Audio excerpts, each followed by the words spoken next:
मैं आपको बताऊंगी कि कैसे दुकान वाले जीजा जी ने मुझे खूब इंजॉय करवाया। मेरा नाम आलिया है। मैं 10वीं जमात की स्टूडेंट हूँ। मैं एक पतली दुबली और गोरे रंग की खूबसूरत लड़की हूँ। मैं जब स्कूल जाने के लिए घर से बाहर निकलती हूँ तो मोहल्ले के तमाम लड़के आहें भरकर रह जाते हैं, और जब वापस आती हूँ तो स्कूल के लड़कों को तड़पता छोड़ आती हूँ। और सच कहूँ दोस्तों, तो मुझे ऐसा करने में बहुत मज़ा आता है। ये कहानी पिछले माह की है, जब मैं स्कूल से वापस आ रही थी।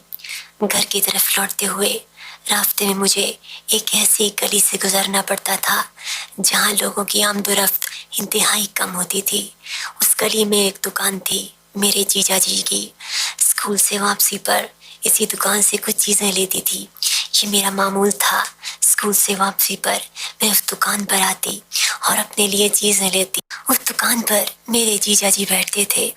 मेरे जीजा जी 40 साल से ऊपर के थे, मगर रीछ जैसी जिसामत के हामिल थे। मैं नोट कर रही थी कि मैं जो ही दुकान पर आती तो उनकी आंखों में अजीब सी चमक आ जाती।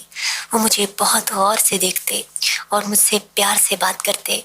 कई बार उनकी दुकान पर कोई इक्का दुक्का ग्राहक खड़ा होता, मगर उस दिन मैं वहां अकेली थी और गली भी बिल्कुल सुनसान थी। दोपहर का वक्त था, इसलिए तमाम लोग घरों में दुबक कर बैठे। गर्ल्स के कोई छोटा बच्चा भी गली में मौजूद नहीं था। मैंने अपनी पसंद की चीजें ली और जीजा जी को पैसे पकड़ाने के लिए अपना हाथ आगे बढ़ाया।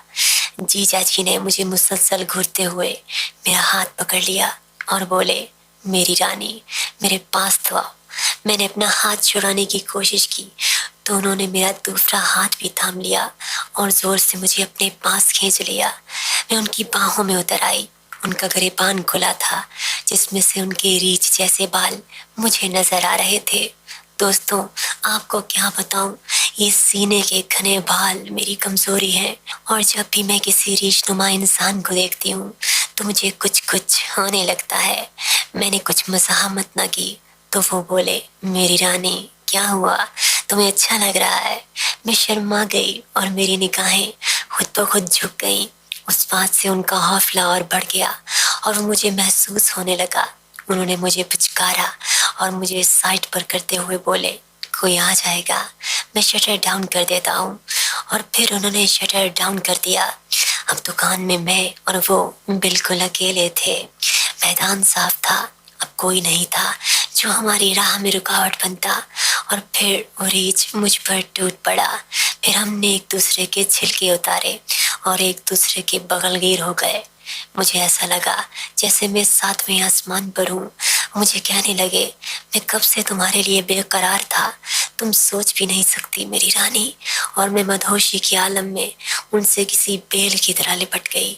और उस दिन हमने खूब मजे किए, और अब हम हफ्ते में 1-2 बार ये काम जरूर करते हैं और अपने तमाम अरमान पूरे करते हैं। तो दोस्तों, कैसी लगी आपको मेरी आज की कहानी? उम्मीद है आपको ये कहानी पसंद आई होगी। मिलते हैं अगली कहानी के साथ। तब तक के लिए बाय बाय।